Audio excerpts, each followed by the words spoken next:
En Afrique, les gens grandissent jusqu'à 31 ans. Après 31 ans, on ne grandit plus. On apprend seulement à fignoler français pour ceux qui vivent dans les pays francophones. C'est ça. Voilà pourquoi quand je vois des gens confrontés à une personne complètement abrutie, beaucoup plus âgée, et ah mon vieux. Vous savez, j'ai été ami à une personne, mais son vieux, c'est quelqu'un que tu n'appellerais jamais vieux.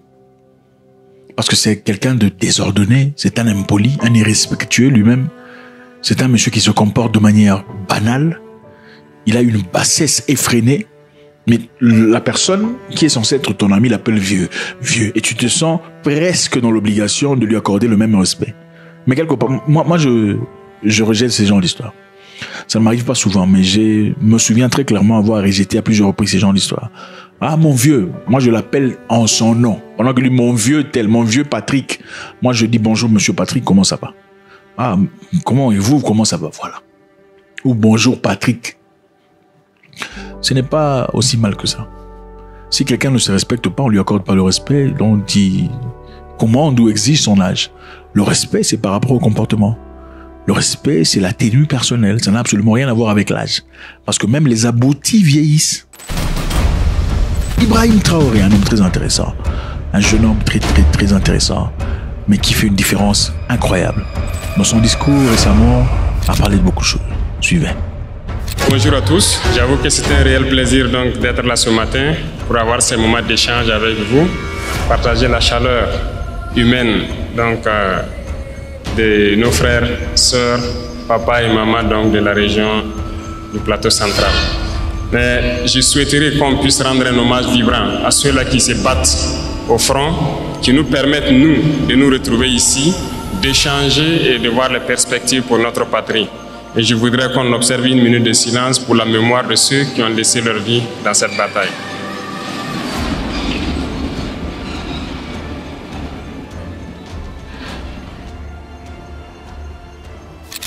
Immédiatement avant de commencer, il exprime son respect à l'égard de ceux qui ont sacrifié de leur vie et leur famille pour la nation.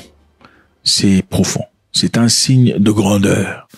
Ça fait bientôt 10 ans que nous sommes dans cette situation de guerre et je pense que vous suivez l'évolution au fur et à mesure et j'espère que tout le monde est conscient que nous ne sommes plus dans une guerre de terrorisme mais dans une guerre d'indépendance.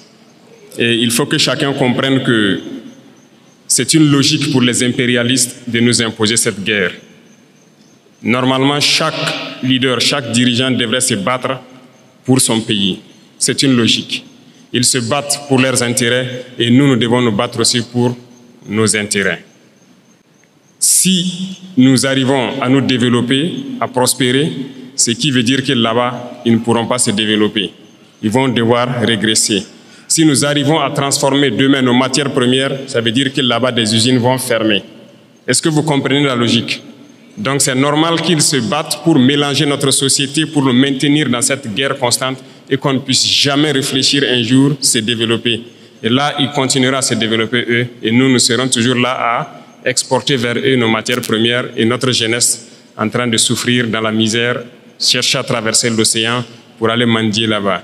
Donc, ils sont dans leur logique de protéger leurs intérêts, de la mauvaise façon certes, mais nous, notre devoir c'est de nous battre pour nous affranchir et nous sortir de cette situation. Ibrahim Traoré signale ici que l'Occident souhaiterait que l'Afrique reste en guerre, que l'Afrique reste en désordre. Plus il y a la guerre en Afrique, plus ils vivent le bonheur chez eux. Plus l'Afrique est concentrée sur comment résorber ces guerres, moins elle aura le temps de se construire, de se bâtir, de s'établir. Donc, s'il n'y a pas de guerre en Afrique, les Africains seront beaucoup trop concentrés à essayer à construire l'Afrique. Et l'Europe, dans son cas, sera pauvre. Soit l'Afrique est riche, soit l'Europe est riche. C'est comme ça. Bon, ils pourraient avoir une certaine forme d'égalité, mais ils ne veulent pas ça. Ils veulent que soit vous soyez riches pendant qu'ils sont pauvres, ou soit vous êtes pauvres et ils sont riches. Quel serait leur choix, d'après vous? C'est évident. Voilà pourquoi donc, je profiterai donc de ce mois béni, où chrétiens et musulmans se retrouvent donc en mois de carême. Souhaiter un bon mois de carême à tous, et que Dieu exauce les prières des uns et des autres. Aussi que chacun puisse, à son niveau, vraiment profiter de ce mois pour changer de paradigme vis-à-vis de ses voisins, de tous ceux qui nous entourent. Et je souhaite que les leaders religieux, ici au Burkina Faso, profitent de ce mois aussi pour prêcher, voilà, je dirais la bonne parole, pour prêcher vis-à-vis de ceux-là, ces égarés qui tiennent les armes dans la brousse et qui tuent, parce que certains tuent et ils pensent qu'ils tuent au nom de la religion. Il faut que les leaders religieux puissent donc ensemble faire beaucoup de déclarations, beaucoup de prêches pour les faire comprendre que ce n'est pas de la religion. Pourquoi je le dis? Parce que je pense que beaucoup d'entre vous ont des frères ou des sœurs qui sont FDS, qui sont dans la brousse. Il est quasiment impossible aujourd'hui de prendre une base terroriste et ne pas trouver des livres coraniques ou autre chose. Ça veut dire que, donc je pense que par la parole, vous pouvez les atteindre. Il faut faire beaucoup de déclarations, beaucoup de prêches pour les faire comprendre que ça, ce n'est pas de l'islam. C'est tout sauf de l'islam. On n'a jamais dit de tuer. Et nous irons plus loin même. Nous allons demander bientôt donc aux leaders de l'islam, donc du monde entier aussi, de nous joindre dans ce combat-là, avoir des déclarations claires, franches, pour inviter tous ceux qui sont là à tuer au nom de l'islam, que ce n'est pas de l'islam. Normalement, c'est une religion de paix, de solidarité, voilà, d'entraide. Il n'y a pas de raison que quelqu'un tue au nom de l'islam et qu'on ne puisse pas le dire qu'il est sur le mauvais chemin. Ibrahim Traoré a signalé qu'il serait important de s'adresser aux enseignants pour que ces enseignants disent à la population que tuer au nom de la religion n'a aucun sens. Ce n'est pas spirituel. Okay? On ne tue pas au nom de la religion. Ça n'a absolument rien à voir. L'islam n'est pas une religion des tueries.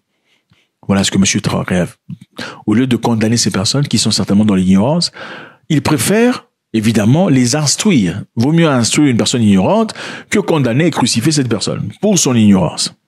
Plusieurs opérations sont en cours. Nous sommes en phase de consolidation et nous poursuivons nos manœuvres jusqu'à nos frontières. Dans quelques jours, vous serez bien sûr au courant de tout ce qui a pu être récupéré et nous allons nous implanter dans ces zones pour toujours. Nous n'allons pas reculer, nous allons récupérer la totalité de notre territoire. Et cela va se passer de façon progressive. Il y a peut-être des régions qui sont aujourd'hui, qui semblent ne pas voir certains actes, mais la guerre, c'est de manière évolutive. Nous allons blanchir totalement des zones et arriver au fur et à mesure. Et resserrer l'étau sur ces gens, c'est comme je le dis, ils n'ont que de choix, soit de comprendre le message, revenir à la patrie, ou bien ils vont disparaître. C'est à eux de choisir. Monsieur le Président insiste que le pays sera libéré de tous ces centimètres. Donc, quoi qu'il en soit, vaille que vaille, ils arriveront au bout et récupéreront chaque centimètre du pays des mains des terroristes. La guerre sera longue, mais la guerre sera réelle et effective. Et ce matin, je tenais à faire cette déclaration pour que vous compreniez que la bagarre qui va commencer, la poussière va se soulever comme on aime le dire. Mais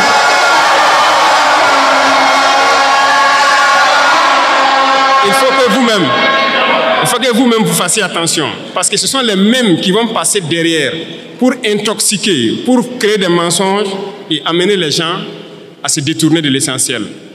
Il y en a déjà qui essaient, on voit beaucoup de gens qui font des vidéos pour laver les images de certains et tout ça. Faites attention. Et il y a beaucoup de petites entreprises qui ferment parce qu'ils n'arrivent pas à payer les salaires des employés et tout ça. Ils ont des factures déposées au trésor, on n'arrive pas à payer. Mais c'est ça, on dit de donner une partie de notre argent en banque. On va payer ces entreprises pour qu'ils puissent fonctionner. Et les gens sont en train de réfléchir avec l'argent. Pensez qu'on peut laisser ça comme ça? La dette intérieure, là, on va payer ça. Cette fin du mois-là, l'argent là va rentrer. On a demandé juste un pourcentage. Ce n'est même pas tout l'argent qu'on veut retirer. C'est un pourcentage qu'on a demandé pour le faire. Et ça réfléchit beaucoup. Certaines banques ont répondu, félicitations à eux, mais la plupart des banques n'ont pas transféré l'argent jusqu'à aujourd'hui. C'est un message que je tenais à les lancer. On a donné fin mars, c'est fin mars. Si fin mars, les 25% ne sont pas là, on va passer à autre chose. Vous êtes prévenus et que la manipulation ne doit pas continuer. Parce que ce sont généralement ceux qui sont victimes de ça, ce sont les couches les plus pauvres en fait, du pays. Il est employé dans une petite entreprise, il a peut-être son 50 000, son 100 000 par mois. Son patron a déposé des factures au trésor, il n'arrive pas à avoir l'argent. Lui, il va perdre son emploi, toute sa famille souffre, pendant que d'autres sont en train de faire des milliards d'intérêts par mois ou par an. Non, ça ne va pas marcher. Donc, Il faut se préparer, c'est un autre front qui s'ouvre, il y aura toutes les manipulations possibles, mais restez serein, il faut qu'on avance. Ceux qui veulent importer quelque chose au Burkina, allez-y au ministère, ils vont vous donner les papiers. Il n'y a pas de deal. Si vous partez là-bas et que quelqu'un dit de payer quoi que ce soit, venez à la présidence même vous plaindre. Il y a un bureau là-bas pour ça. Et on va voir celui qui a demandé l'argent là. Donc, il n'y a pas de deal encore pour avoir une autorisation spéciale d'importer. C'est limpide, c'est clair. Il faut le faire. Ceux-là aussi qui importent, qui viennent cacher aussi dans les magasins, pour qu'il y ait l'inflation, je vous en prie, dénichez-les et dites-les d'arrêter. On ne paye pas venir cacher, attendre qu'il y a le manque pour sortir et puis mettre des prix assez élevés. Ils n'ont qu'à arrêter ça. Je pense que le ministère a lancé pour dénicher les magasins que les gens ont construits dans les non-lotis là, pour stocker. Ah, si on prend là, on va vendre gratuitement et verser au trésor. C'est ce que j'ai donné comme instruction. Donc, déclarer les magasins et on va avancer. Donc, je compte sur vous, messieurs les opérateurs économiques, pour que, au sein de vous, que vous vous conseillez et que ce genre de situation-là n'arrive pas. Les gens retiennent. Ils attendent qu'il y ait le besoin et maintenant ils sortent, ils mettent un prix pour avoir... Ça, c'est même pas bon. C'est pas bon. Je ne pense pas que c'est une fortune que Dieu va bénir. Le chef de l'État ici signale que les Burkinabés ont le droit d'importer tout ce qu'ils désirent. Ok? Vous savez, généralement, pour contexte, en Afrique, quand vous importez des histoires venant d'ailleurs pour revendre dans le pays, on vous frappe des taxes incroyables, des taxes quelquefois titanesques qui vous déstabilisent et vous mettent en incapacité de continuer à travailler. D'ailleurs, dans un pays ici, il y a la femme du chef de l'État qui pouvait importer tout ce qu'elle veut sans taxe, hein, zéro taxe. Elle importe tout. Les poissons, la viande, tout, elle importe tout. Sans taxe. Mais l'humain normal qui essaie d'importer quoi que ce soit doit payer les taxes. Bon, comment vous allez compétir avec une telle personne qui apporte des tonneaux et des tonneaux et des caisses, des conteneurs de toutes ces histoires-là sans payer les taxes? Pendant que vous, pour emmener quoi que ce soit, il vous faut payer des impôts plus grands. Il vous faut payer des taxes qui valent quelquefois beaucoup plus cher que l'élément que vous essayez d'importer. C'est de la folie. Traoré dit, s'il y a quelqu'un qui veut importer quoi que ce soit et qu'on lui donne des problèmes, qui viennent au bureau discuter. Ici, il fait savoir à toutes les personnes qui cachent des produits importants dans la société, dans leur maison, jusqu'à ce qu'il y ait scarcité ou rareté de ce produit, pour finalement sortir le produit et le vendre à prix cher, qui seront arrêtés. Vous savez, les gens font ça, ok? Donnons un exemple banal. À supposer que les gens cherchent des batteries et vous avez des batteries à vendre. Qu'est-ce que vous faites? Vous cachez vos batteries. On parle de batteries ou des piles, par exemple. Des piles pour télécommande, des piles pour sonnettes, des piles pour alarme, des piles pour machine à massage. Imaginez qu'un commerçant ait ces piles dans ses stocks, mais les cache. Dans quel objectif? On attend que les piles soient finies dans le marché. Quand il n'y a plus de piles dans le marché, lui, il sort ses piles, mais à un prix très cher. Vous vous sentez obligé d'acheter ces piles à un prix exorbitant puisqu'il n'y a pas de piles dans le marché. Il dit, celui qui fera ce genre d'histoire, il va aller en prison. Il faut qu'on fabrique beaucoup de choses sur place. Moi, je suis persuadé que ce soit tricycle électrique ou motorisé, on peut fabriquer. Donc, on veut donner de l'espace à nos jeunes talents pour s'exprimer. En fait, on est en train de vouloir construire un grand centre où on va faire passer des gens et les accompagner pour s'installer. Et ce sont des gens qui vont voir tout ce que nous consommons au quotidien. Qu'est-ce qu'on peut fabriquer au Burkina?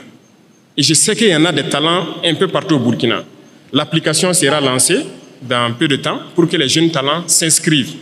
Dans ce centre-là, on mettra tout en œuvre pour avoir toute la machinerie nécessaire et encadrer les jeunes. Là, s'ils finissent, ils sortent, ils peuvent créer quelque chose. S'il plaît à Dieu, on va mettre une unité de cuir dans la zone de Kaya pour transformer beaucoup de choses sur place nous-mêmes et créer tout ce que nous avons besoin. Tant qu'on ne va pas arriver à cette étape et qu'on va continuer à payer dehors, notre richesse ne va pas nous profiter. Il faut qu'on change de paradigme dès maintenant. C'est là qu'il y a l'emploi. C'est là que les gens vont travailler et c'est là notre vraie indépendance. Monsieur Traoré insiste ici sur qu'est-ce qu'on peut créer au Burkina Faso. Ce qu'on peut créer au Burkina Faso, venez voir l'office et discuter. Il y a une application établie pour ça. Ça permettra d'évaluer le fait et peut-être vous permettre de commencer à créer cette histoire au Burkina Faso. Donc, le Burkina Faso est fatigué d'importer tout. On veut commencer au fait, impulser le fait de créer beaucoup de choses sur place. En cela faisant, qu'est-ce qu'on fait? On crée des emplois pour beaucoup de personnes. Et aussi, on crée cette capacité de connaissance, le modus operandi, les gens comprennent comment ça fonctionne et comment ça le faire au Burkina Faso. Dernier point, qui sont donc nos camarades élèves et étudiants, qui ont beaucoup de doléances. En tout cas, je peux vous assurer qu'on connaît tous vos problèmes. On va faire des cités universitaires. Et même les questions de restaurants, de bourses, intermédiaires, tout ça sont des problèmes qu'on connaît. Mais c'est petit à petit. On ne peut pas régler ça tout de suite. Vous avez déjà la construction de la cité ici, c'est ça, le bâtiment administratif. On espère que l'année prochaine ou plus tard, on va lancer la cité universitaire, agrandir les capacités des restaurants universitaires, augmenter le nombre de plats et pour finir la question des bourses. Parce que nous travaillons à maîtriser actuellement les dépenses militaires pour pouvoir injecter dans notre éducation. Parce que l'éducation, c'est la clé. Donc, on ne vous a pas oublié tous ces problèmes cités. Je parlais donc même des laboratoires au ministre. Je dis de trouver un standard, un certain nombre d'équipements minimum et on va construire des laboratoires dignes de ce nom dans nos universités. Parce que des gens vont venir faire une filière scientifique, aller sortir, même microscope, il n'a pas pu regarder une cellule végétale au microscope. Ce n'est pas possible. Oui, nous tous on a fait les séries scientifiques. Pour avoir accès au petit laboratoire, vous rentrez s'il n'y a que 7 ou 8 microscopes. Peut-être même tout ne fonctionne pas. Tout le monde ne peut pas avoir accès. C'est la réalité, c'est toujours ça. Donc, il est là-dessus. On veut créer des laboratoires types dans beaucoup de nos universités. Vous ne pouvez pas venir et ne pas pouvoir avoir accès à un certain minimum d'équipements scientifiques de laboratoire pour faire vos tests et vous familiariser. C'est dans ça qu'on peut créer. Si on n'a pas développé ce volet laboratoire, on a des théoriciens qu'on crée. Et j'étais surpris même d'apprendre que même au niveau de nos chercheurs, il n'y a pas de microscope électronique à balayage au Burkina. Depuis que le Burkina existe, il n'y a pas ça. Et j'ai demandé au ministre, j'ai dit, mais comment vous faites donc la recherche? On est obligé d'aller à l'extérieur, louer des laboratoires, payer de l'argent pour faire. Pendant que le microscope électronique à balayage, je ne pense pas que ça coûte le milliard. Et comment on ne peut pas le faire? Actuellement, on est en train de payer ça pour installer au Burkina, pour qu'on puisse faire tout sur place ici. Donc, j'espère que d'ici là, tout ça sera opérationnel et que ça puisse profiter donc, aux étudiants même, aux chercheurs, aux scientifiques, pour pouvoir avancer dans leurs recherches. C'est ça l'informatique et tout ce qui s'ensuit. Donc, on va voir tout ce qui est possible. Le ministère même avait déjà lancé pour acquérir un certain nombre d'ordinateurs pour que les étudiants puissent avoir les salles de façon bien équipée. Et c'est fait avec le Burkinabé, c'est ça? Il y a une unité burkinabé qui fabrique des ordinateurs. Donc, on a fait une convention la dernière fois pour pouvoir payer beaucoup d'équipements avec lui et équiper nos centres universitaires. Et vous aurez donc accès normalement à ces salles-là pour que vous puissiez faire vos recherches. Et l'Internet, je pense que ça, c'est en train de s'améliorer dans beaucoup d'universités. L'Internet est là maintenant pour les recherches. On peut aller vite et très bien dans la guerre et dans le développement. Nous avons foi. Nous ne perdons jamais espoir. Nous sommes vraiment très confiants. Et tant qu'on vous voit motivé, mobilisé, c'est notre carburant comme ça. On ne se fatigue jamais. On va continuer d'avancer dans ce sens-là. Et je disais donc à tous les ministres, j'ai dit de serrer la ceinture. Depuis qu'on est là, il n'y a pas de vacances gouvernementales. Hein. Ça travaille 24 sur 24. L'ALT aussi, c'est ça. Il n'y a pas de vacances pour que des députés aillent se coucher au village. Il faut travailler 24 sur 24. 12 mois sur 12. Donc on est dans ce rythme. Tant que les soldats au front n'ont pas de repos, il n'y a pas de raison que derrière on ait du repos. Et j'invite donc toute l'administration à se mettre au pas ainsi pour accompagner donc les forces vives dans tout ce qu'ils font. Et donc je pense que petit à petit il y a de la progression. On voit beaucoup de changements de comportement. Il faut qu'on arrive à totalement changer la donne. Monsieur Ibrahim Traoré parle de la création des laboratoires dans des universités au Burkina Faso. Évidemment, c'est un problème qu'on voit dans beaucoup de pays africains où les gens sont obligés d'aller quelque part ailleurs pour aller se ressourcer. Et aussi, les scientifiques, pour faire leurs recherches, ont besoin d'aller dans des pays à côté pour aller faire leurs recherches. Et ça leur coûte beaucoup d'argent. Ils peuvent le faire sur place. Ses intentions sont claires. Il veut progresser et avancer. Et encore une fois, je disais, la sagesse n'a absolument rien à voir avec l'âge. Okay? La sagesse est un don de Dieu, bien qu'on peut le développer. Okay? On peut enrichir sa sagesse. Mais les gens à 31 ans, généralement, sont limités. Ils ne peuvent plus évoluer sur le plan mental. La plupart des gens, aujourd'hui, à 47 ans, ont le même âge qu'ils avaient à 31 ans. En tout cas, le même âge mental. Monsieur Traoré est l'une de ces personnes spéciales que Dieu donne au monde. l'une de ces personnes spéciales que Dieu donne à une nation dans l'objectif d'aboutir. Comment ça se fait que votre président n'arrive pas à faire ce genre d'histoire avec son âge? Comment ça se fait que votre président, pour beaucoup de personnes qui pensent que dans la vie, pour guider, être intelligent et sage, il faut avoir 67 ans. Comment ça se fait qu'ils sont incapables de faire des choses les plus élémentaires que M. Traoré fait chaque jour? À chaque sortie, il y a quelque chose de nouveau pour le Burkina. À chaque sortie, il y a des écoles. À chaque sortie, il y a des machines de création de tomates ou peu importe. À chaque sortie, il y a des buildings, des hôpitaux. Comment il le fait? Point d'interrogation. God bless.